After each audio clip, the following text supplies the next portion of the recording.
Hey guys, welcome to Shino's Arsenal. Make sure you guys like this video and subscribe to the channel. Get in the chat and let me know how you guys are feeling. It is a nice Thursday morning here in Los Angeles, and I am recovering from the game last night. And you're probably like, what do you have to recover from? It's just a game. But yeah, it was a vibe. SoFi Stadium, it's immaculate. Meeting tons of people that recognized me from this channel and the terrace. And so it was a lot of fun. It was a lot of fun. And I'm so glad we ended this tour on a high, because I think there was like a feeling amongst the fan base that, things are probably going to be okay, but I just want to see it first to, feel like things are going to be fine. And if there was a performance that we needed to see to let us know that, it was last night's performance, I think. Um, I thought there were so many good performances, so we'll kind of go through who played well and stuff like that, and what we saw. And I'm very interested to see what you guys think, because I think Arteta is going to have some huge selection headaches going into the season. If we had to start the season tomorrow, there are certain players that I feel like made a huge statement, albeit in preseason, but a statement nonetheless to start them on that first game of the season. And so, yeah, it was a really good environment. There's so many Arsenal fans here in the United States. I mean, we are global, you guys. We are here, like we really are. And so it was such a vibe. And like obviously I'll be putting out a vlog, because I got a lot of footage of the fans and the night, the stadium, and all that kind of stuff. So I'll definitely be putting that out there.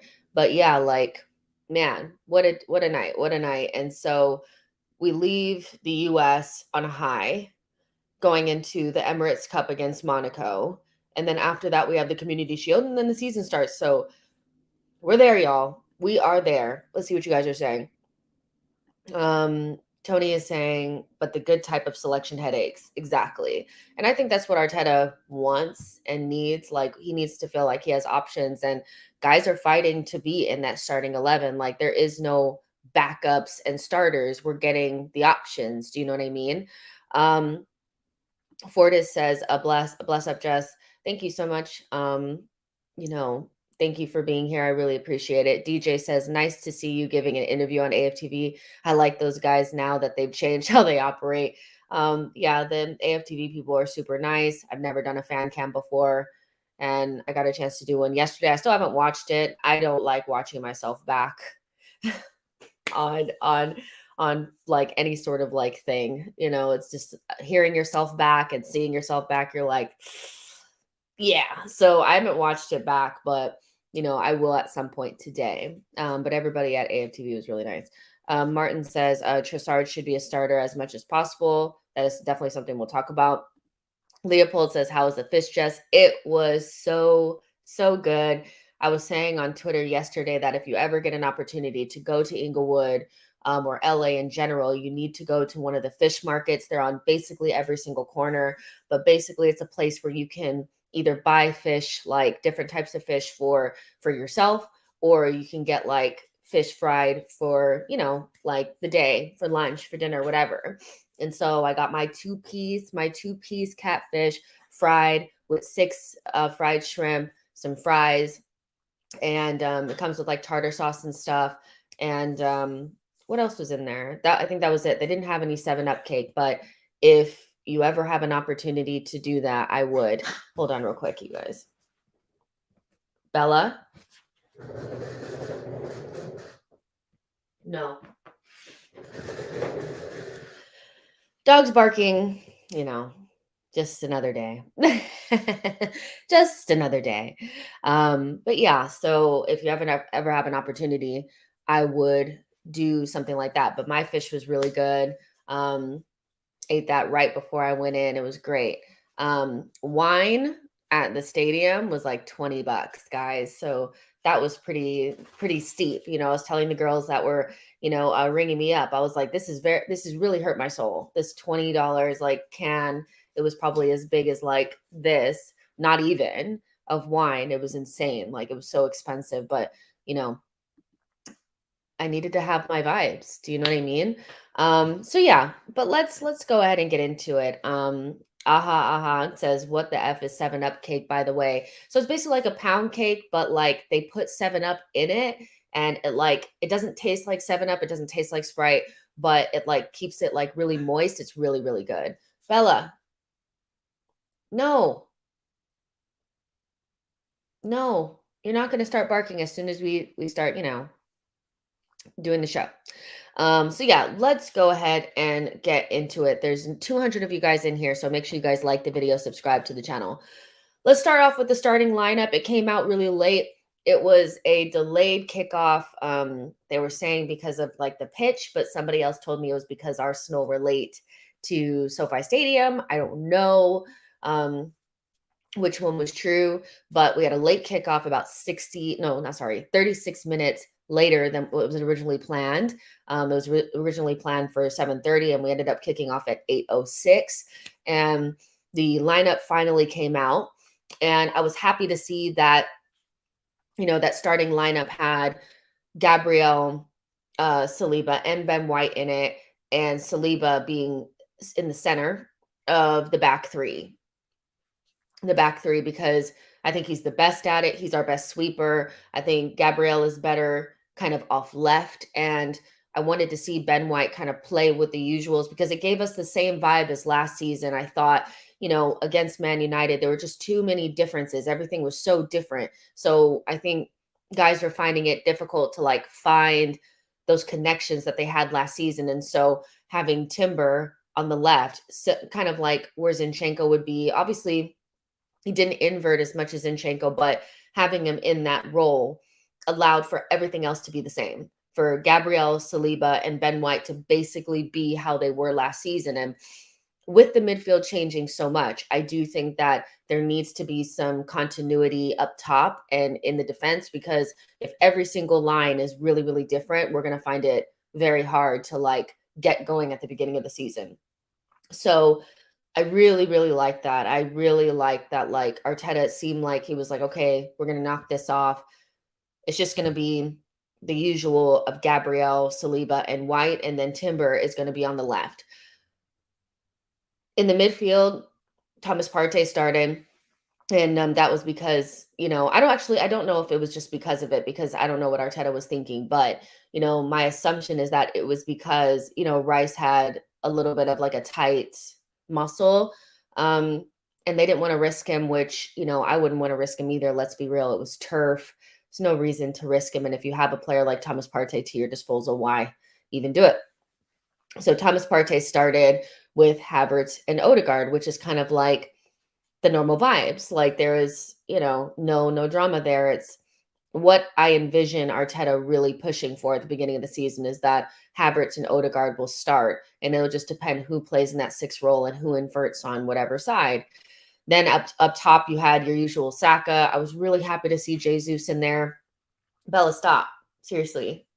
Um, you had Jesus and Saka, which I was really happy to see Jesus because we hadn't really seen him with the starters. And so it was nice to see him start from the beginning. And then you had Trossard on the left.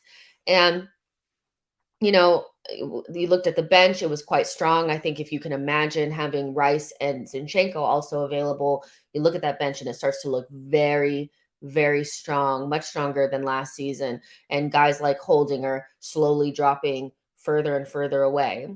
So yeah, you guys are saying like, what's going on with Bella?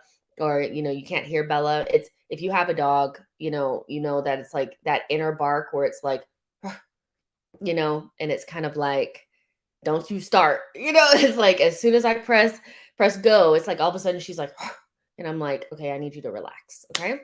So yeah, I was happy to see that the starting lineup had a lot more of like what we had seen from last season. And I thought we started off really well against Barcelona, to be honest. I know that we conceded quite early on a very kind of like transition type goal, but I thought that right away from minute one, you could see that we had control of the game. We had control of what we were trying to do. Those connections were there. We're building up really nicely. I think part of the reason why we were building up so great was because Thomas Partey was there. And the thing about Partey that he has is like he's really good in general, but he also commands respect, and so he's the type of player that guys just don't step onto because, they know that he'll just step beyond them. So I thought Thomas Partey was very like instrumental in the buildup and us kind of looking like ourselves versus like against United. It was difficult to find Rice because their midfielders had stepped right onto him and the back line wasn't really the same. And so, it was a little congested in there, but we just looked like ourselves. We were passing it around. We had a little bit of more sharpness. It wasn't 100%. Like we still you could tell that they were still kind of working through the kinks. But I thought early on we kind of just like looked like ourselves, which was really nice to see. I thought from minute one, Saka looked really, really fresh and really, really bright. He just had them on toast. Like he just kept going at them, kept going at them, kept going at them. And I thought, he looked like somebody that's ready to start the season. I think, if you're somebody that's not really a good 1v1 defender, probably the last person you want to see is somebody like Bukayo Saka because not only can he dribble past you, but he also can push you off the ball. I thought Saka, one of the things that stood out, especially in that first half, was his ability to actually push defenders over. He looks bigger, and much stronger. And so he doesn't look as lightweight. He didn't look lightweight last season, but it just seems like he's somebody that the other team just seems to bounce off of and he can just kind of like bully his way through you. And the first goal was kind of like that. It was, I think Ben White kind of tried to find Saka and it didn't quite reach him. I think it was Christensen or somebody made like kind of like a play at it and the ball went backwards and Saka just pushed them out of the way, kicked the ball in the back of the net. And that's what you want to see. You want to see other teams making mistakes and us capitalizing on them. So I thought Saka was somebody that really stood out in that first half as somebody that looked physically and mentally kind of like ready to go. We'll talk about the penalty in a little bit, but he just looks like himself, which is really, really good. So let's see what else what you guys are saying about Saka and everybody else. Ibby says, I thought we were great the whole first half. We really were controlling the performance and the triangles were there across the pitch. Havertz wasn't so high, which was great. That then we freed up Odie as well. Yeah, in the first half, we just looked good. I can't lie. Like, of course, we conceded. The first goal was not great. And it reminded me of some of the goals that we had conceded last season, where we lost the ball. And then on transition, we were just so easy to kind of like bypass. Nobody really put a foot out. But I think some of it might be because guys didn't want to get injured. They weren't really kind of like sticking that leg out and like really going for it because it was like you're on turf. You really don't want to get your foot stuck and then twist your ankle or twist your knee and then you're done for the season. So the first goal was not great, but we did look like ourselves. And I was pretty relaxed because I was like, as long as we're those connections, like you said, the triangles are there, look really good. Somebody else that looked good in that half, I thought was Havertz, and this is, I think what we want to see from Havertz is signs of life. Is there signs of life on this planet? Because for 3 years, he's been poor at Chelsea, if we're honest. If you add all the context and all of that to it around like none of their attackers have really hit the ground running in the last couple of years. They've been disjointed, the amount of managers that have come through there. But overall, I think Havertz is still the player that a lot of us are hoping goes right because it was a risk that did not need to be taken. It was a big amount of money that could have been, spent on someone else. And so Havertz is somebody that people are really focusing in on to see if they, if he can kind of like get his career back going. I think if there's anybody that can rehabilitate him, it's probably Mikel Arteta. But at the same time, if it doesn't work out, it really does fall on his head because he was the one that, and here we go. Here goes Bella. She's barking. But yeah, I think he's the one that, has pushed so much for this signing that it kind of has to go right. You know what I mean? So, Bella, what's your problem? What's going on? What's wrong? Do you want to tell everybody that you're ruining the show? Do you want to tell everybody that you're ruining the show? Hmm? Let me give her a piece of this bread. I'm telling y'all, this dog, she's so silly. Here you go, Poop. Here you go. Here you go. So yeah, sorry. I know it's like, what are you doing? But like, I need her to be quiet because like I'm trying to speak. But yeah, like Havertz really has to work out because it was something that we didn't need to do. But in that first half, he looked really kind of like his 1-2 touches. Like, I'm not going to say like he wasn't out there like Alexis Sanchez. Like, I'm not about to lie and be like, yeah, he was doing. No, but the connections were there. He seemed to be, getting used to working with his teammates. The 1-2 touches were really working. I thought the left half space with him and Trossard was working really nicely. Girl, we're working really nicely. And so, yeah, I thought he looked really bright. And then obviously he scored a goal. Now I know some people will be like, there's nothing special about that goal because it's not like, it's not like he dribbled past a bunch of players or anything. But the thing about Havertz and what I think is going to be kind of his role in the team is being in the right place at the right time in the box. And when other players do it, it's a skill. When Havertz does it, it's luck, but I think he looked a lot brighter. He looked like, he was making things happen for himself, which was really nice. He had that one moment where he kind of kicked it past Dest and ran on the other side. Obviously, then Arujo came in and cleaned him out. But you just want to see signs of life from Kai Havertz at the very least at this point, because again, it was a very risky signing that we didn't need to do. But if it's high risk, high reward, and we get any kind of version of Kai Havertz at Bayer Leverkusen, I think we're laughing at the end of the day. So yeah. Holdini says Havertz cooked yesterday. She's a Maltese. Isn't she cute? You guys, just really quick. Is she not the cutest? Is she not? She's feeling some type of way. But yeah, Tawanda says the lack of Havertz hate on social media was hilarious. And, I don't think there was a fail comp that they could put out there, but because, people were watching. But yeah, I think he's somebody that, like I said, high risk, high reward. If we get any version of Bayer Leverkusen, Kai Havertz, we're laughing at the end of the day, because that guy was really, really good. Michael said, by far, Havertz's best performance so far for Arsenal. He seems to be growing chemistry pretty quickly.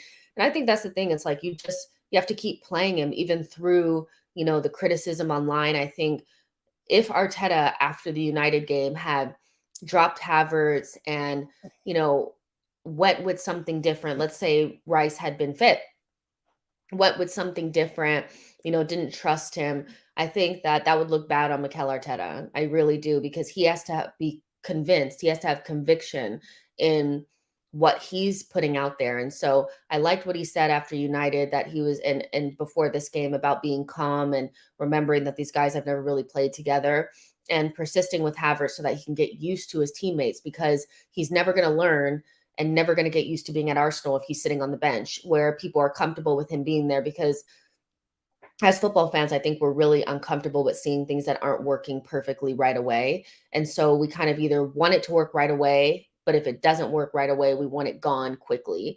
And it's preseason. This is the perfect time to play Kai Havertz as much as possible without it costing us anything. If the first time that we have to play him is in a really important game or when somebody gets injured, that's when you get the Fabio Vieira type performances, or, the performances from like Tomiyasu and these guys that, have quality, but they don't play enough when we're in a good place, or, when it's the starting lineup and it's just them and maybe one other person that we've changed. It's always when it's injury enforced, when it's not a good time, things like that. So I think playing him now when things are not, where we're not going to lose anything, is the perfect thing to do.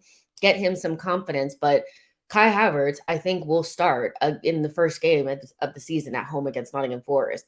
So a performance like he had yesterday, I do think kind of puts everybody's shoulders down, stops with all the like, fighting online just for a moment for people to start thinking, okay, well, maybe this will work out. I think we needed that badly. Do you know what I mean? Um, Ash says the movement for Kai's goal was brilliant. Exactly. Like movement is important. And one of the things that really stands out for Havertz is his movement. No, is he you know, like Xhaka? No, he's not like Granit Xhaka. They're actually really, really different. And I think that's the reason why so hard for people to see him in that role, because we say it's the Xhaka role. But something that Arteta really kind of put out there, which was very true, is that before last season, we could not envision Granit Xhaka playing as an attacking midfielder. And so sometimes you have to give guys time. You have to give guys an opportunity to learn the position and also be open to the idea that the dynamics will change. And maybe that position and what is needed in that position will change. And that's what it kind of seems like is happening. I don't think that player needs to be like Granit Xhaka. Not to say that we won't have times where we need something a little bit different, but Kai Havertz has some things in his locker that I think could be important in that position.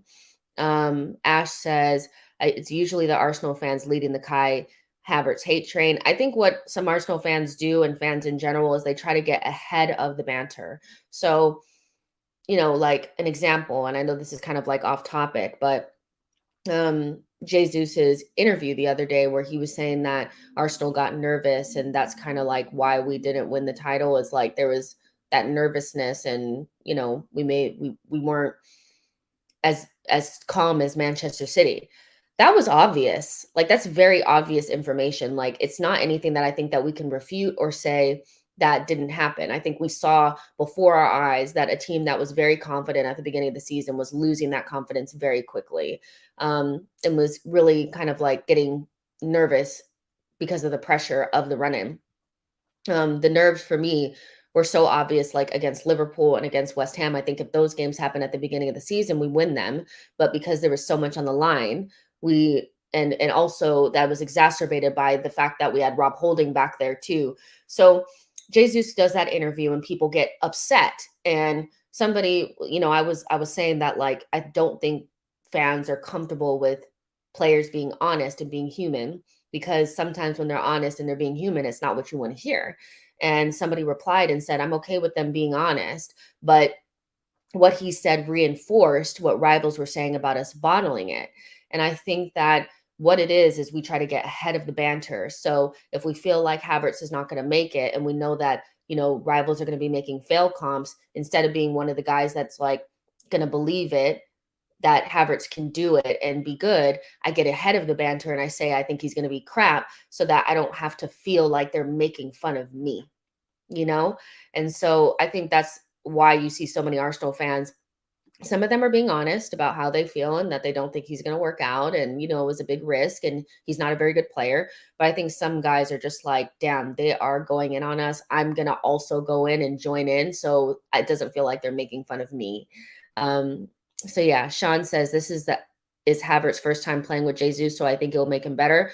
Yeah, I don't think it helped Havertz to play with Eddie and Nketiah. Like we will talk about Nketiah in a little bit, but I think he needs to play with, have that combination with Jesus, almost like the double striker thing, or, playing almost like off the striker. And he was doing a little bit of that. And everybody looked better because Jesus was in there. I think we really lacked a focal point against United. I thought Eddie really struggled. And so it's no surprise that when Jesus comes into the team, everybody starts to look better, right? So yeah, Ibby says from their goal kick, which led to our second goal, Havertz, unlike against United, dropped back and was almost playing alongside Partey and then moved into the box like a fox. We can make this work as well. Exactly. And so I thought Havertz kind of stood out, not like world-class performance. I'm about to go online and start saying that he's going to be this and that and this, but signs of life, signs of a player, signs of somebody that's starting to learn his teammates and could actually play in that left 8 role. So yeah, so at that point it was like 1-1. He also, he scored a goal in that first half. But we also had a really nice move that, led to the penalty decision. I was just rewatching the game, and I have to say that move was really, really, really nice. I suggest you go back and look at it because everybody was kind of involved with it. Kai Havertz had a part in it. Also, Saka did, and it looked like a quintessential like Arteta Arsenal free flowing kind of move. And the ball hits somebody's hand, and then we get the penalty situation. And I'm going to tell you guys, like, this may be something that people don't want to hear, but I felt in my soul that he would miss it. I just felt it. And Saka missing the penalty. And for somebody that was having such a great game, I do think missing that penalty is something that needs to be like looked at. I don't think Arteta will ever come out and say, you know, he's not a great penalty taker, but I don't think he's a great penalty taker. I think he's okay. I think him and Jesus are okay penalty takers, but when they step up, I don't think you get the feeling that it's 100% going in the back of the net the way that you feel like Harry Kane when he steps up to take it. And I know everybody misses penalties, but I do think Arsenal are missing somewhat of a dead ball specialist. I think we lack somebody in the team that is really good on dead ball situations that could actually put it in the back of the net, from outside of the box on a free kick. And we also lack that, 99.9999%, you know, conversion rate penalty taker. And so that's no shade to Bakayo. I think, he stepped up and it's very difficult to be that guy taking the penalties. And I think it's a very, it's a balance that the manager has to get. If you want to get somebody else on penalties, you don't want to destroy the guy that's been taking it. But what I would say is that I think that Arsenal should try to identify maybe somebody else that can, because right now, like Jesus, Saka, and Martinelli are not guys that I feel like are very reliable when it comes to penalties. And I don't know if I would trust Odegaard. And I know like that might be like, well, he's our captain. I just don't see him as that guy. I've seen Kai Havertz miss quite a few penalties too. So that's something that Arsenal are definitely missing and don't have in their locker. It's a guy that is like a 99.99999% conversion rate on penalties and a dead ball specialist. And those are things that we may get down the line. Like I think Arsenal will buy a striker, and that person, when we do buy a striker, has to be that guy. But right now I do think we might want to think about Saka, you know, taking penalties, and if there's somebody else in the squad that can also also take it. Civil Wonder says Havertz is 17 out of 18. I think what it is like I saw him miss in the Champions League, and maybe I'm attributing that to like, oh, he's, I have seen him miss it before, but if you're saying that that's what his record is, then maybe that's somebody that we should look at. I think Trossard is also somebody that you maybe want to look at because he seems like somebody that's going to put it in the back of the net. But again, it's a balance, right? Because you can't take Saka off them like in some harsh way, because then you may not be able to get him back onto pens. So yeah, I think it's something that we should look at, not something that I'm like, you got to get Saka off of penalties. No, not that, just something to look at. So yeah, Rotimi says anybody can lose a penalty. Our guys need to improve in taking penalties, especially because there's such golden opportunities and they should feel like a given goal. They really should. And I think we're not at the point where it feels like a given goal just yet. And Saka could improve, but identifying maybe another person would be great. Tawanda says Saka needs a genuinely competition for his position. Olise, Kudus links aren't going away. Yeah, he definitely needs competition for his spot. It's probably the last thing that I can see happening in this window. Not like I don't think it couldn't happen, but it's probably like the last thing that will happen because I think we have to sell some guys too. But bringing in somebody that can just make sure that you keep Saka honest, and like, let's be real, Saka rarely doesn't give everything. Do you know what I mean? Like his bad games are better than most guys' good games, you know? So I'm not saying that Saka's somebody that I feel like has to have somebody there because he's being lazy or anything like that, or I don't trust him. I trust him 100%. I just think, everybody, like if Saka's as good as he is now, just think what he'd be like if he felt like his position was in jeopardy, you know? Sybil says true, gotta be smart with the transition, but I think Saka is strong enough character to handle it. And it's not that like when he stepped, like we get a penalty next, I want Saka off. What I'm saying is that we should just probably identify somebody else. And if there's an opportunity to give somebody else a try, we should do it. Jay Sims says bringing in a high profile player would be a bad dynamic for the group unless they are right mindset and humble. The players are all hungry and may just end up with a few of them being worldies. I like that take.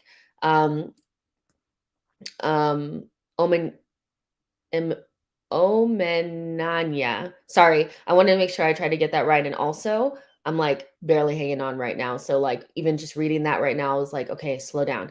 Havertz is a dead ball specialist, and Jorginho has missed just a few pens in his career so far. So, maybe Havertz is somebody that we can, try in that position. I would say Jorginho probably is not the penalty taker just because he's not always gonna be on the pitch. Do you know what I mean? But, yeah, like, not saying it's over for Saka or anything like that, but that's my feeling is when he walked up there, I didn't feel 100% confident. So, yeah, that's kind of where I'm at with that.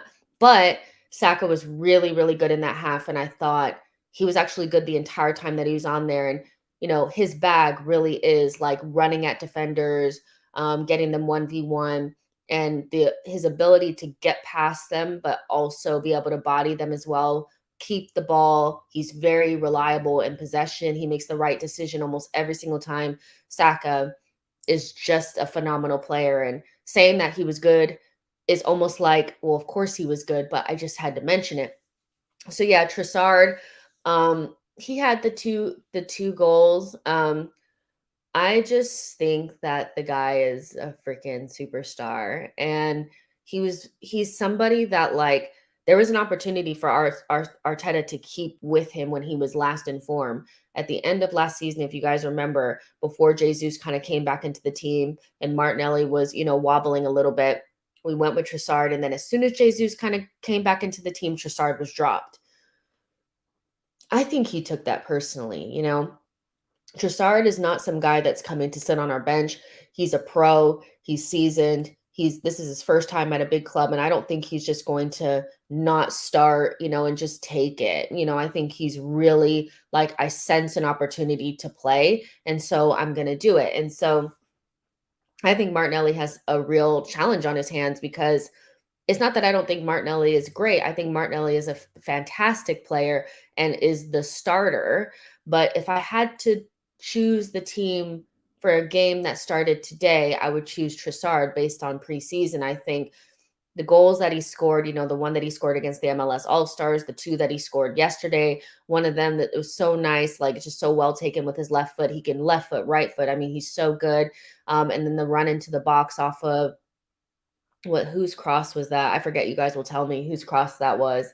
But he was fantastic. He's so fun to watch. He's like a version of Santi. I don't want to say he is like Santi because Santi was out of this world, but he gives me those vibes where he can play in midfield, he can play off, left wing, and he just gives you something a little bit different to Martinelli. What Martinelli gives you is that like sheer pace and that desire and the directness, and you need that in some games. I think against Barcelona it really worked because you know they're not the most like athletic team. They're not really that physical of a team. Like they had some guys out there trying to do it, but there's going to be times where you need a Martinelli, somebody that's more direct, where you can put him in behind and run beyond.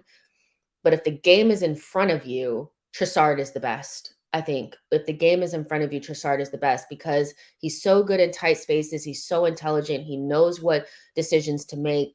And you can just see he's kind of working through the gears. And him and Kai Havertz switching positions, I thought looked really good. It was like Trossard and Havertz would switch positions, and then Jesus and Trossard would switch positions. And I thought, yeah, this is looking good. So Trossard is just that player, that the type of squad depth that you need, because he's not just going to lay down and take that backup role. And unlike Eddie, I think that he has the level at Arsenal to really push for a starting position, where even though Eddie says that he's not there for the backup position, like, you're literally the backup. Like, you're not beating out anybody for the position, you know? So Trossard was outstanding yesterday. And I think all of preseason, he's been really good. So this is going to be his first full season with Arsenal, by the way. And I thought as a January signing, it doesn't get much better than that of what we saw with Trossard. So if he can take it to another level, I am so happy we bought him. I am so happy we bought him. I love him so much. He's so good. And so he's just a typical Arsenal player. He has all the tools, ball striking, intelligence, the IQ, the everything. I'm so happy about him, man. Um, so yeah, he was definitely somebody that stood out yesterday. I could not stop talking about him. He was so good. Um, Tawanda says Trossard is Santi Carzola-esque. Exactly. You don't want to say he is just like him, because we know Santi is out of this world, but he has the vibes, which is so good. Roman says, so true, bro. He really reminds me of Caleb or Carzola. Just an Arsenal player of old. Like, remember you guys, there was a period of time under Arteta early days and like late Emery where we didn't have any creative players in the team. You know, it's like we always were fully stocked with attacking midfielders. We had so many. And then we went through this barren drought. And I think that's why when like Emil came into the team, it was like, thank you, because we were so starved. And like Emil was like a breath of fresh air, somebody who could hold on to the ball, had a little bit of creativity about them.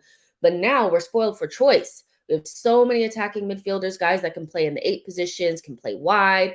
And so yeah, it's nice to see that we're fully stocked in that way. Let's see. Civil Wonder says, I want Trossard, ESR, Fabio, and Kai off the bench before Eddie. It's not looking good, bro. We will definitely be talking about Eddie on this too. Emmanuel says, so what do you think of Partey now? Do you still want him out? I'm going to start that because I want to go back to that, because I'm going to talk about him next. Before we get into like the Eddie stuff and the ESR stuff, because that's more second half conversations. Let's see. Rashid says Trossard for one whole season is such an exciting prospect. I agree. That Eddie says Trossard is a Wenger player. Exactly. Like, he just gives those vibes of like, could just kind of play anywhere. And like, as long as you have like-minded players around him, it just kind of works. And I think the combination of Jesus and Trossard is very good. I don't know if it was against Leeds or Crystal Palace, but there was a goal where it was both Trossard and Jesus out there at the same time. And it was like one of those one touch, like, it was so good. I'll go back and find it and watch it, because those two together, there's something there. There's something there. Keenan says Trossard should start ahead of Havertz. I think Havertz is going to be great, but Trossard is a strong player right now. You guys let me know in the chat if you guys would rather Trossard start at left center mid or left wing. What position do you want to see him in? Personally, I think he needs to play left wing. I think with, the combinations that we've seen of Havertz and Trossard, and the way that they switch positions and the way that it just kind of works in that left half space, I think it's Trossard and Havertz in the left center mid. But I know people want to figure out a way to make it Martinelli and Trossard, so they want to play him at left center mid. But for me, at left wing, he just looked like he looked the part. And no, he doesn't play like a touchline winger like Martinelli. Like, he can't be isolated out there. But because Havertz can also go wide, I think that's what really makes it work. When, Xhaka was playing in that position, it worked really well for Martinelli, because Martinelli can maintain his width, and Xhaka kind of was like a little bit more in between Martinelli and Jesus, where it's different with Havertz. He can be in that space too between Jesus and Trossard, but really the sweet spot is when Trossard comes central and Havertz goes wide. Havertz can do the wide position that Xhaka could not do. So I think that combination really works. It'd be interesting to see what combination works best with Martinelli, because losing Xhaka, I think you lose a little bit of what's best for Martinelli. So we'll have to see. Brad says Trossard is making that left half space his own, starting in either. Exactly. Denver says thing I like about Leandro is that he is a little selfish in a good way because we tend to overplay a lot in the final third. He had a shot in the second half that was with his left, I think, and it was just one of those like instinctual, like just shoot, And I think you're right. There's a lot of players in the team that maybe tend to want to overplay, but he's somebody that's like, no, we need to shoot when we get in the final third. I like that about him too. Seven says Trossard up top. Jesus rotates with Saka and Martinelli. That's also an option. Caleb left center says Trossard left center mid for me. And that imagine Nelly, Saka, Jesus, Odegaard, and Trossard in the same 11. I mean, we have options. We have options. Monk says, I wonder how Zinni works with Havertz and Trossard. That is a piece of the puzzle that we have not seen yet. Is how does Zinchenko fit into the equation now? Because he definitely fits, and I think a lot of people have realized how important he is to this team. But the left side is so different now that I'm not sure how it works now. So I'm interested to see what happens when he comes back. Um, uh, Daki says, I think Trossard should be a left wing if he is to start a game, as he has more space to drift inside, especially with Havertz going wide and Jesus dropping deep, gives Trossard the space to attack. Yeah, definitely love that. Definitely love that. So I'm going to start some of these messages so I won't lose them. But the next thing I wanted to talk about is just kind of rounding off the midfield conversation is Thomas Partey. And, people are in the comments saying, do you want him to stay? Oh my gosh, you're trying to force him out. You're doing this, you're doing that. And I'm not convinced that I ever was forcing him out. What I will say is that I was very adamant about, if Arsenal felt like there was an opportunity and they weren't going to renew his contract, then yeah, like if a Saudi team, I genuinely, this is what I believe. If a Saudi team had came in and offered us 40 to 45 million, we would have sold him. But they didn't. And so now that it's getting later on in the window and we can't find an adequate replacement, you keep him and they'll probably extend him from here. So I think people have misconstrued me kind of feeling like if there was an opportunity there, you take it, as I don't think Thomas Partey is a great player. I always said that I think he's a great player, but he is not perfect. And I maintain the fact that I don't think he can be your most important player, because when it comes down to it, the fitness issues or whatever is going on tend to really scupper everything that we're trying to do when it really matters. And so I'm not about to go back and say that I think I was wrong about that. I don't think I was wrong about that. And I don't think Arsenal were wrong for, if Saudi Arabia was a Saudi Arabian team was going to come in and offer us 40 to 45 million for Thomas Partey, and we're not going to renew him, then you have to look at that opportunity. But I think the window is closed with that. I'm not sure what's going on with his off the field issues, but if he's staying, I'm happy for him to stay. I don't have an agenda against Thomas Partey. I just understand where the club is, how the club thinks in terms of 360 and not just from a fan view. As a fan, you want Rice and Partey and Jorginho. You want to have the best options at DM, because if those are the options that you have the best in the world. Like there's nobody else, not even City, that has that level of CDM at your disposal. But thinking about it 360, there was an opportunity there, and Arsenal didn't take advantage of it because nobody was willing to pay the 40 to 45 million. It was never going to be 20 million and out the door. And I think that also reinforces the fact that Arsenal were not trying to force him out. If Arsenal were trying to force him out, they would have sold him to anybody for any amount. But it was a high amount. Nobody was willing to come in. And so he's going to stay. I thought he was really good yesterday. I think having somebody like Rice come in with such a high price tag also incentivizes Partey to let people know that he's just not some guy off the street. Like he definitely, on his day, is top 2 DMs in the league on his day. And so that also shows from the sideline, Rice looking on, that this Partey guy is not going down without a fight. This is not the type of environment that we've ever had. I think it's been a long time coming since we've had Rice versus Partey, nice wise. Like, I'm not saying like it's like the fans have to get really into it, but I'm saying like from a player's perspective, of Rice looking on and seeing that this Partey guy is serious, and Partey looking at this 100 million pound signing coming in and saying, well, I'm not just going to go down without a fight.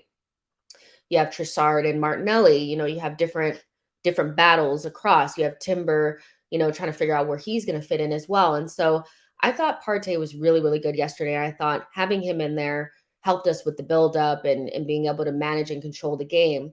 And so, yeah, like I am not going to go back and say that I felt like what I was saying was wrong. But what I will say is that, like, I always said that Thomas Partey was a great player, but I can understand one, why Arsenal would look at the opportunity to move him on, and also why they'd still bring in Rice.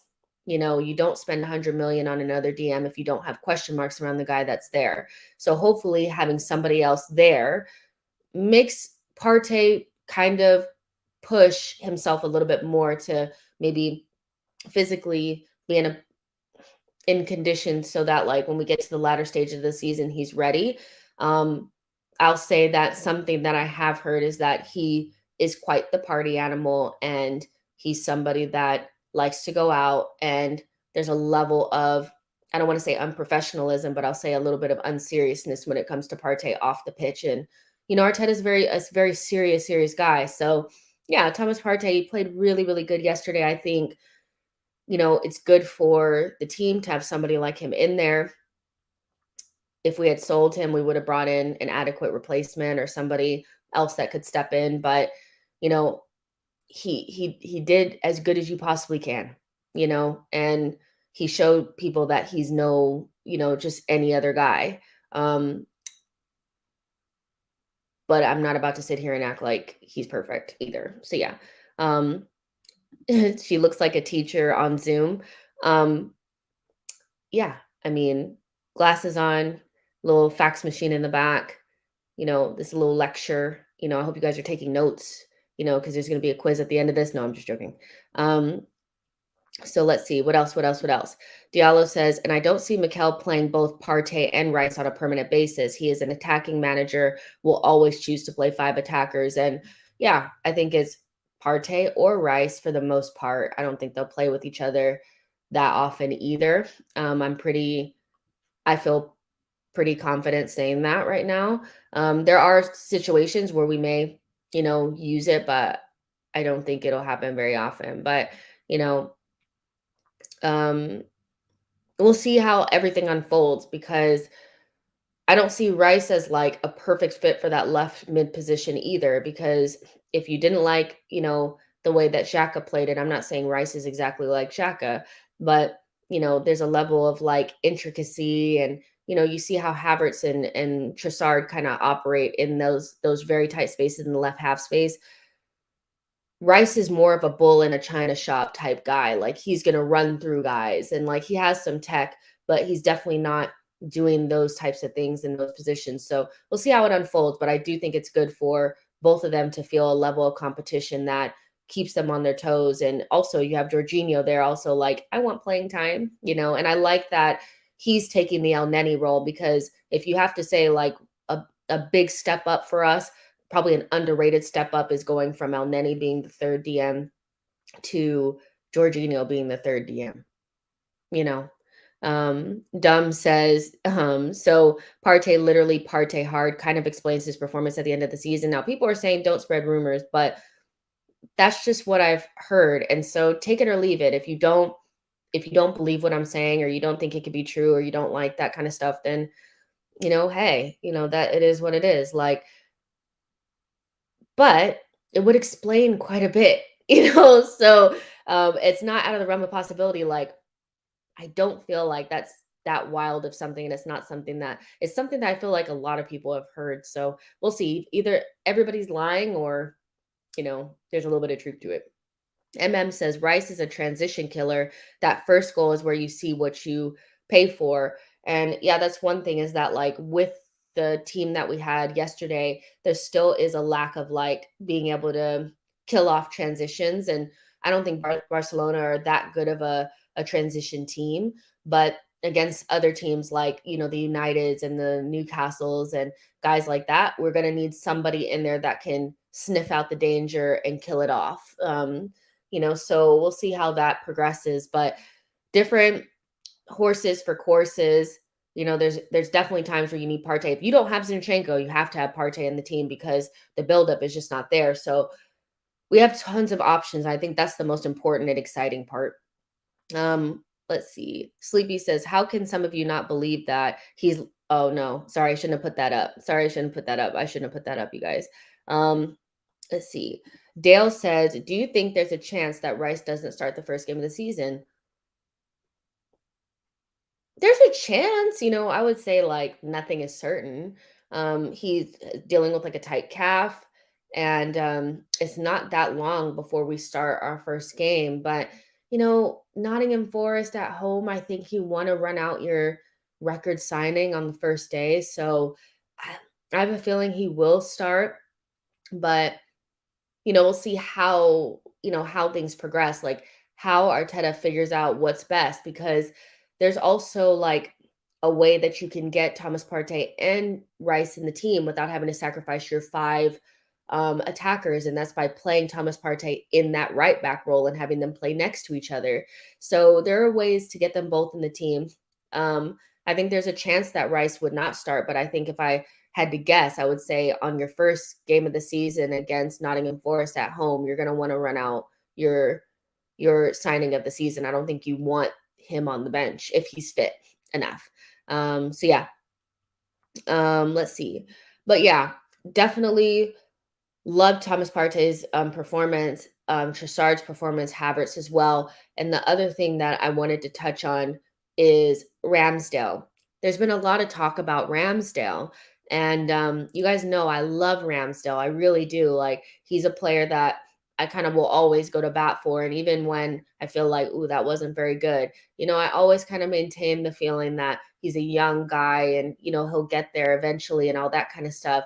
What I will say is that like yesterday, a lot of people kind of went in on him about the Rafinha dead ball free kick where it deflected off of Odegaard and went into the back of the net. And I think with Ramsdale, we see quite a bit of these scenarios where, like, there was even like I think against maybe Crystal Palace, there was a shot from one of their players and it ricocheted off of Zinchenko and went in the back of the net, and people were like, "Ramsdale, Ramsdale." I don't think there's anything he really could have done for that. Like, I don't think there was much he could have done. But what I will say is that when there's, goals or situations where it's just kind of out of somebody's control, but people are kind of adamant about it being about Ramsdale or a certain player, I think there's an underbelly of concern around Ramsdale or a lack of like people are not as convinced about him as other Arsenal fans. And so I'm wondering where that's coming from. I think maybe at the end of the season, people felt like, maybe he was culpable. I actually think if he had not been there for us, we would have actually lost more games because at the end of the season, there were so many 1v1 situations where I thought he came up pretty clutch. My gripe with Ramsdale is that I do feel like his kicking has fallen off. And I don't know if it's by design or what Arteta is asking him to do, but I feel like he's a lot less accurate. I don't know if he's concentrating or not, but I feel like some of his long balls are just like hitting hopes. I think in preseason, he's hit a lot of balls into touch, and we've lost some of our playing from the back. One of Ramsdale's strong suits when he first came in was we understood right away why he was brought in. It was because he was good with his feet. As of lately, I'm seeing a lot less of that. And so that's something that's I wouldn't say it's concerning me, but it's something that I'm thinking about is why is that happening? Sorry, as he lost confidence, is it something that's by instruction? And what happened to the guy that was putting it on Martinelli's toe against Manchester City, at home 2 seasons ago? What happened to that? So yeah, I'm wondering about Ramsdale. I think he's a good goalkeeper, but he has a ways to go to be the world class keeper that we need. And this season, I think, is really important because it's going to be his third season. And we expect the guys that have been here for 3 seasons to be consistently improving, but also very consistent and steady, like Odegaard and like Ben White, players that have come in at the same time as him. They're very consistent, they're reliable, and they get better every season. Expect the same from Ramsdale. So I wonder where that's coming from, but I do think that like because people are so quick to jump on him about things that are even not really his fault, um, there's an undercurrent of, concern around him, or people are not as convinced by him as others. And so I wonder what you guys are, thinking about that, because I'm not afraid to shy away from conversations that, if I love a player but I feel like people are not liking them, it does discourage me, makes me a little bit like, oh, but I'm not afraid to hear other people's, opinions. And if you're not convinced by him, I want to know why,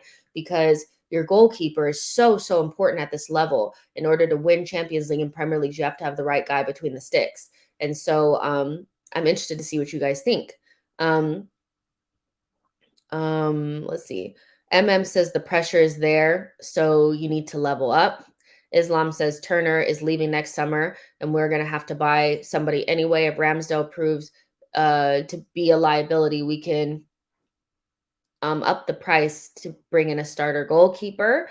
Denver says, Jess, I think Turner has become better playing out of the back. If I'm being honest, he's not Ramsdale good, but still. I think the thing about Turner and Ramsdale is that people are trying to figure out whether or not Ramsdale needs somebody to push him. I think in normal circumstances, like historically with goalkeepers, the number two doesn't really push the number one. It's an undisputed number one. The other guy is just kind of like some old guy. But the difference is Arsenal kind of have a younger goalkeeper. So I'm wondering if that situation should be different because of Ramsdale's age. It's not normal to have, like when we brought in Ramsdale, he was 22. So that's not normal, for a team that of Arsenal's level to have a goalkeeper that's like basically a baby in goalkeeper years. So I do wonder if it's an element of needing that push because he's younger, because in reality, that's never been something that has it's never been a thing, having a number two goalkeeper that pushes the number one. Keenan says Ramsdale is a bit impulsive and erratic. Hopefully he calms that down. I feel like Ramsdale overcorrects sometimes. Yeah, I feel like your goalkeeper, what you want them to do is give you an air of comfort and calm. And I think sometimes Ramsdale has that little bit of like that jittery, kind of feeling around him. And I think maybe that's something that'll come with time. He's only 25, but, it's something to look at or to talk about. Diehard Gunner says Ramsdale needs to buckle down. He is not irreplaceable. And right now he's tweaking. Why is that funny to me? Right now, he's tweaking. AB says, I can't think of any big club in the world who has two amazing goalkeepers. There's always a drop off to the number two. And I think, guys or teams that have tried it have failed. Man United tried to have two number one goalkeepers, and the other guy ended up leaving mid-season to go to Nottingham Forest because he wanted to play.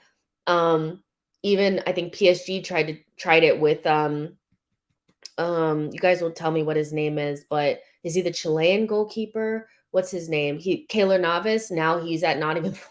Is he at Nottingham Forest? Where is he? But it ended up being that, him and Donnarumma couldn't be at the club at the same time.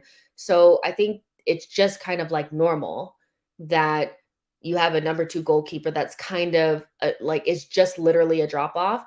But Ramsdale, I think his problems are kind of like within himself. I don't think it's necessarily about the number two, but I do expect Matt Turner to leave soon, by the way. Maybe not this summer, but like you guys are saying, next summer, because he is not going to start for the U.S. men's national team if he's not getting minutes. See Zach Steffen. He didn't even make the squad for the World Cup this past go round. So I expect us to sell him, but make a profit on him. And I think that was always the plan anyway, is while we were kind of like in these beginning phases was to bring in somebody that, we could sell on for more. We bought him for like 8, 9, 10 million, and we'll probably be able to sell him for 20 something as a number one goalkeeper to somebody. Diallo says, in my opinion, he suffers from crises of confidence. Yeah, and like when people are like, oh, this player is a confidence player, I'm like, most players are confidence players, but there's levels to this. And I feel like with Ramsdale, I'm not seeing the Ramsdale that I feel like super confident, like that's super confident that we know he can be. And so maybe he's feeling a little bit of stuff from last season. Who knows? But you need to knock it off because you're our number one and we need you to be on it. Thank you for your super chat. Um, Sporty J says Ramsdale hasn't reached the age of reputationality. That is too hard of a word right now. Good to give him time. Thank you for that really difficult word, because I could not say that. I could not say that if I tried right now.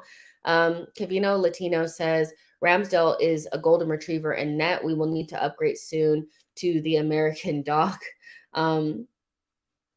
Yeah, we'll definitely see what happens with Ramsdale. But I wanted to know what you guys thought, or if you thought it was an issue or anything like that, because I don't think it's a problem per se, but you can see that there's just a little bit of something. But you know, it's preseason, and you know, shit happens. So we'll see. There's 422 of you guys in here. Make sure you guys like the video and subscribe to the channel for Bella. She's trying her best to like lick my face.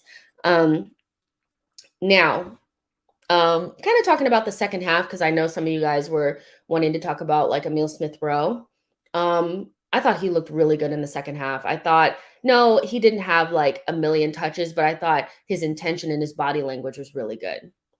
And I think that's important. I think you can tell from a player if they're willing to fight by their body language, and something that it's something that I always look at. And some people are like, you over index body language, but for Emil, somebody who I thought last season when we did see him was a little, you know, I think you could see that he's desperate to stay within this team. And I thought he looked sharp. I thought he looked good. I thought in the left 8 position, which is something that I think some of us are still questioning whether or not he is one or not, he looked comfortable. And so whether or not he can do it at a very high level under a lot of pressure is yet to be seen.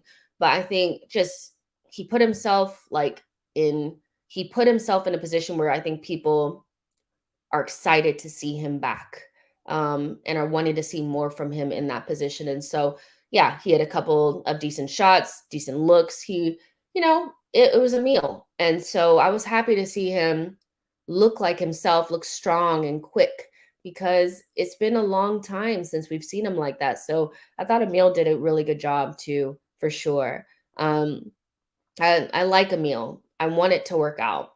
I really do. I'm not wedded to the idea that, he has to stay, but in my heart, I want it to work out because he's Hale End. He was a part of the start of like this new group. He's our number 10, and Arsenal have invested a lot of time in him, and they've been very patient. And I want to see, like, I don't want somebody else to get the fruits of that labor. Do you know what I mean? Like, I want to see it at Arsenal, not at like Villa or something like that. Dr. Omizia says, yeah, ESR is back to his former self. It's great to see. Dan says ESR is better than Jack Grealish. That's a take. I would say that there was a point in time where I thought that they were very similar and they played very similar. So we'll see if ESR can live up to the hype that you're putting him on. But he does look good. Diehard Gunner says ESR looks a lot fitter. Let's hope he stays fit and gets minutes. Yeah, for sure. Ibby says, what I loved is he really fought in those duels. He always went in physically and came out with the ball. I really think he can become the left 8, and definitely with more time and more practice. Yeah, with time and more practice, for sure. I mean, it's crowded in these positions, though. I think, with, Trossard being able to play there and Havertz being there, and, Vieira can also play there, but I also think he's more for the right-hand side, is that it's congested. And so in order to like get that position and be the guy that, Arteta sees as, a left 8 or somebody that can play there, you have to make yourself known and offer something different. And so I wonder what Emil can offer that Havertz cannot. That's something that I'm still trying to understand. But one thing you can't do is shy away from the duels, and he definitely didn't do that. He was definitely in there. Keenan says, please sell ESR. I have Jack Wilshere PTSD. Dude is going to get injured in the first game of the season. I would say it's different because Jack Wilshere played so much more. ESR hasn't played as much as Jack Wilshere did from the age of 16. And he won't play as much as Jack Wilshere because he's not going to be a starter. So let's see how it works out. I think for ESR anyway, let's say we wanted to sell him, let's be real, we're not going to get top of the market value for him. Nobody's seen him in a year. So having him in the team, at least for this season, as a squad option and somebody that, like, let's say best case scenario, he really works out and kicks on and is an Arsenal player. I'm gonna be off soon. Relax. Um, but worst case scenario is he plays okay, but he's not perfect, and we want to move him on. And then you can actually ask teams like, Aston Villa or Brentford for 40 something million for him. Right now, you struggle to get that because people haven't really seen him, you know? Um, Flava Max says ESR offers more movement. That's interesting. I think what it is what Dan is saying, that, Jimmy Carragher says ESR is the best ball carrier in the league. Havertz, I don't think, is as good as a ball carrier as ESR. But yeah, like I'm loving it. Like I'm loving the different options. I think ESR looked bright. Um, Now, obviously, we still gave up another goal, but it was kind of like whatever because we were already 4-1 up. Trossard scored his second goal. And yeah, it was Trossard's two goals and then the Havertz goal and the Saka goal. And then, then we started getting into like Jorginho coming on. And like, think about that for a second, you guys, is when we got to the end of the game and you know, we had kind of our last kind of subs come on. That team was still all right. It was, yeah, Kivior in it. It had Kieran Tierney, who I thought looked kind of good in that game too. Ben White played all 90 minutes. And you had Jorginho and Vieira and ESR. That's not a midfield that you want to play with, but in terms of depth, there was something there. And Cozier Dewberry got to come on. Vieira needed that goal, I thought.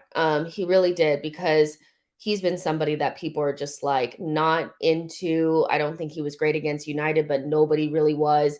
And I think, he's somebody that needed that goal and needs confidence. He's lost confidence. It's so obvious that he's lost confidence. And so, yeah, I think he really needed that goal more than anybody. And so let's see what that does for his confidence. Girl, come on now. Um, Last but not least, I want to kind of talk about Eddie a little bit though. Um, you know, I think he could go, and I think it'd be the right thing. He came on and he was just okay. And, against United, I thought he really struggled to hold up the ball and didn't offer much. I think Jesus, like you saw it in this game, that even though people are harsh on Jesus, there's just light years between him and Eddie in terms of the way that we want to play. Yeah, Eddie may be a better finisher, but I think in terms of what we need in that position, Eddie just offers so little. Um, and then, you have somebody like Trossard that can also play in that position, but offers similar things to Jesus. And so when I look down, like when I look at it, I'm like, Jesus can play there. Trossard can play there. Havertz can also play there. I would prefer probably all three of them over Eddie, if I'm honest. And watching Eddie play off left wing too, it wasn't it. So I think he could go, and I think it might be the right thing, like he's just not somebody that I see getting that much playing time. He's not really pushing Jesus, if we're honest. And in terms of what we need on the ball, he just doesn't have it. And I know that that's going to sound really harsh. And it's like, well, if you sell Balogun, then why would you sell Eddie? Because if somebody gives us a good offer now, we should take it. Anything around 25, 30 million, I would take it. And with the options that we have, he's really down the pecking order, I think. So Balogun is off. Like, he's gone. Like, I think that that's pretty obvious at this point. He's gone. That's why he's not playing. People are like, why isn't he playing? Why isn't he getting a chance? It's because you don't want a player to get injured when you're about to sell him. So he's not even in the team. We're not even going to risk it. He's just out the team. And I think there's probably some friction between his camp and Arsenal anyway, because he's making it pretty obvious that he wants to be sold. So I think, selling both of them might be the right thing to do. And yeah, we wouldn't have a striker, but I'm not sure that, you know, do we think that, like, if we're would we be really missing out on anything if Eddie were not to be here, even though we wouldn't have a striker, another backup? Yeah, so I think he could go, but I'm just in this preseason, I haven't seen anything from him that made me think, he's really going to kick on and and do the business. I think this is about where his level is, and he could be really, really dangerous for a team that plays his style and he plays every single game, mid-table and below. But for a team that's going to be, in the Champions League and I always go back to the example of, can you see Arsenal showing up to the Bernabeu or the Allianz Arena, you know, with Eddie starting? And I would say no. you know? So and I know that he has that 100 million, or sorry, not 100 million, 100,000 pounds per week contract. But at the same time, um, teams in the Premier League are becoming richer. And, for somebody, if they envision him to be their starting striker and they don't have anybody else on wages that high, they could probably do it. Somebody like a Palace or, Brentford or a West Ham or something like that. So I'm actually hoping that something comes through. Um, I'm hoping that something comes through because I like Eddie, but he's not taking us anywhere, and that's just the truth. Um, so yeah, I mean, yeah, I know it sounds bad. I know people be like, you hate Eddie. It's not that I hate him. He's below the level. Yeah. Martin L says, just sounds like girls do when they're dumping me, Eddie. It's not about you. You're really nice. Yeah, it's hard because I like Eddie. I think he did a really good job stepping in for Jesus last season, but I think like the levels are going up again. And I think that he's somebody that kind of is good for a Europa League Arsenal team, but a Champions League Arsenal team, no, we got to do something else. We got to do something else. If he says just hates Eddie, pass it on. Yo, when people think I don't like a player, it does hit the interwebs differently. And I get people all day, every day talking about you hate so and so. And if they score a goal, they are on my head. The game is the game, isn't it, though? Tawanda says Eddie can go to Palace and keep Balogun. Shane says we need to start trimming this bloated squad. I agree. And I think that's why you're not seeing guys like Pepe and Nuno and Balogun in this team. They're have injuries. We're not seeing a lot of Rob Holding. It's because we want to move these guys on and we need to. Dominic says Eddie is scoring against Man U and Chelsea, though. He is scoring against Man U and Chelsea. And, but do I think that means that Trossard can't score those goals too? I think he can. And I think what it is that Eddie did really well with a run of games in a certain part of the season. But I think as the season went on and the pressure started to mount, you wanted to use him less because you didn't trust him as much. And you saw Arteta leaning more towards Trossard than Eddie, despite how good Eddie was in those moments. And yeah, Eddie was dealing with a little bit of an injury towards the end, but he was fit and ready to play at the end. And Arteta kept playing Trossard. So I think from my perspective, it's, yeah, he has scored against Chelsea. He has scored against Man United, but we've had some poor players like Nuno scored against Man United. Do we keep him because of that? It's about the overall game, I think. And I think what it comes down to for me is that not being able to hold up the ball, not being able to link up as well, not having any sort of he doesn't have that same close touch and stuff like that. So yeah, I think he'd be really good at a Palace or something like that. But for Arsenal, I'm trying to envision him playing Champions League for us, and I can't see it. But everybody else, I can kind of see it. I'm like squinting. I'm like, I can kind of see that. I can't see it with Eddie. So yeah. Diehard Gunner says we should sell KT and keep Nuno. That's a take. I would say I don't agree with that take, but everybody, has an opinion. Nuno, for me, he has to be sold. He's just not good enough.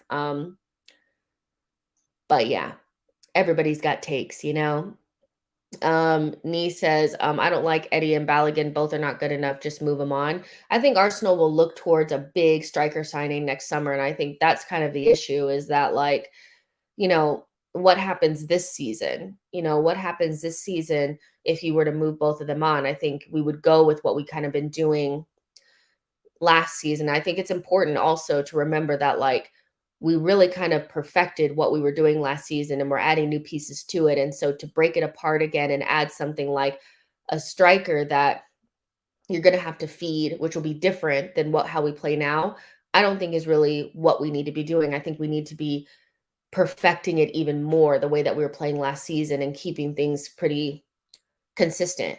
Then the season after, maybe we could bring in a striker when we're a little bit more seasoned in what we're doing.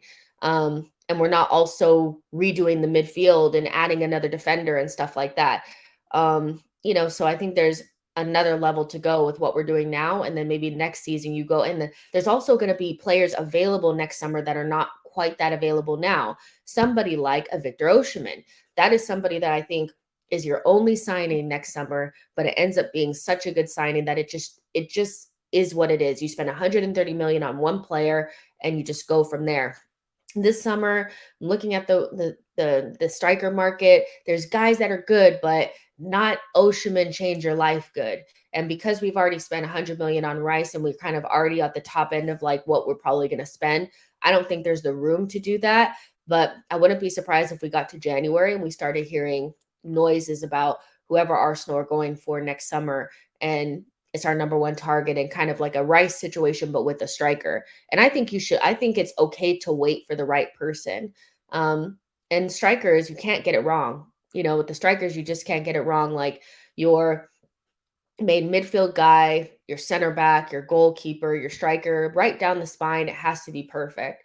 And so I would prefer maybe to wait for an Osimhen, then go with a Vlahovic or somebody like that. That's probably not at that same level. So yeah, Ibby says, I feel like we've got the majority of the squad sealed for the next 3 to 5 year period, and we'll add one or two each window only now. So, yeah, striker maybe next season. Shane says, we need to see more of KT this season. KT may stay. I think looking at Newcastle, unless they're playing games, those rumors have really went quiet. And I don't really see him as a fit at Aston Villa either. So maybe he stays. And, I don't mind KT staying as a depth option. I just think that, if somebody were to offer 30 million, you'd take it. But if you're not going to get that fee, I think same with Thomas Partey applies to KT. There may be an opportunity to move them on that you're open to, but you don't just sell for anything because they can still be really good options for us, right? So with Kieran Tierney, I feel very similar. I would not sell him to Newcastle for peanuts. They have money, and they've shown in this window that they're willing to spend on players that they really want. Coming to Arsenal, talking about KT's injuries and, blah, blah, blah. And no, you have money, you pay us. And if they're not willing to do that, then you keep Kieran Tierney, right? And so I think he's one of those guys that you keep unless somebody comes in with the money. And that's not a bad thing. I think, he's a good player. He offers that type of like physicality and directness that maybe we will need in some games. And, I think even like you saw with Pep, obviously it's different levels because Kyle Walker is such a good player. But there is a point during the season where Pep was like, he can't play the system. But Pep still found a way to make him useful and use him as kind of like a secret weapon in games that were specific to his skill set, which was against Vinny Jr. in the Champions League. He was so good. Where, in normal games, he would probably just play Stones there or Akanji or whoever. But in that game, it really suited Kyle Walker. So there might be a situation in the Champions League or in Cups where Kieran Tierney's skill set becomes super useful. But again, like if somebody were to come in with 30 to 40 million for Kieran Tierney, I think we'd take it. But if that offer doesn't come, you don't sell. We're not in a position where we need to be desperate to sell those types of players. You want to kind of get rid of those other guys, but not Kieran Tierney. Not for anything, not for whatever people are just about to throw to us. The Eddie says KT and Partey are in the same boat. If you get the money, you sell, but there are players that need minutes to be managed or you'll end up managing injuries. And that's true. When they were starting, we were in the dumps because they just could not maintain their fitness levels. But as guys in the squad, it's good, it's good. Anthony says, come back when you can actually beat Liverpool. I'm not sure if you remember, but last season we did beat you guys 3-2 at our place. So yeah, not sure if you forgot about that. Oh, yeah. So yeah, I really enjoyed the game yesterday. 5-3. I thought the goals were really nice, but more than anything, more than the result, we looked fit. We looked, like ourselves. The connections were there. And I think a big reason for that was getting back to a back line that looked quite similar to what we did last season, getting Jesus in the, starting 11 through the middle, Thomas Partey coming in as well. That gave us that safety blanket of something that we've known last season in a very important position. And so all of those things together, I think, work together for Arsenal to look really, really, really good against Barcelona. Also, like special mention to Timber. I didn't really get along. I didn't talk about him very long, but to be able to go on that left-hand side and to play the way that he did, I think it's going to go down as a signing kind of like Odegaard, I think, where you look back at the fee and you're like, how did we do this? Because he's versatile, he's like athletic, fit, like he's somebody that we've been missing a defender like this where, he's a beast. Like he's 6 foot. He's not as short as I think people think he is. And he's like 5'11", 6 foot. And he can run you down. He'll knock you over. But he's also has the skill level where he can play on the opposite side and not look out of place. And going into the season, if Zinchenko is not fit, having the opportunity to use him there, I think gives you that feel of last season where, the back line feels like they know each other and stuff. So I like that. I love Timber. Like I think it's going to go down as like a Trossard Odegaard signing where it's like right in that sweet spot, right around the 30 million mark. And you're like, we pulled their pants down. Like that's just a crazy signing. But yeah, I enjoyed it. Let's see. I starred some other ones. Ash said, Eddie, leave for your own sake. He'd cook at Palace. I do think he'd be really good at Palace. And it's not, it's not to say that he can't do a job for us, but I think that we're getting beyond the Eddie time. We need something a little bit different. Kawami was talking about Partey. I already kind of talked about that. The Dude Diary says Jess made a U-turn on Partey hate yet. Don't hate Partey, but I'm not going to take back what I said. um, you know, I think I'm spoke about Partey in a very holistic way where some people only talk about who he is as a player when he's on his good days. And we've seen enough bad days to, I think, talk about those as well. So yeah, super excited about the game and how it panned out. Obviously, we play Monaco. I'll be going back to England tonight. I'm leaving on like an 8:30 flight p.m. So I'll be back in England tomorrow, Friday, around 3 p.m. But I don't know if I'll do a stream or not. It depends on if something happens, but we will see. I'll be back in my normal situation with a nice background with the kits on it and the good camera and all that kind of stuff, which I know you guys are looking forward to. And make sure you guys like this video and subscribe to the channel. I'll be on Brandon's channel, True Gunners TV. And let's see, what time? Hold, because I forgot the time. Maybe soon, I think. He said 7:30 p.m. So what time is it there? You guys will tell me before I look it up. Yeah, so in an hour, I'll be on Brandon's channel, True Gunners TV, to kind of talk about this stuff again. So if you guys want to join then, more than welcome. I would love to see you guys there. But make sure you guys like this video, subscribe to the channel, get in the comments after the fact, and let me know what you guys thought. Let me know how you feel about my Thomas Partey and Eddie hate, because I know people think now that I hate those players when I don't. But yeah, get in the comments and let me know what you guys think. And I love you guys, and I'll see you guys soon. Bye, y'all.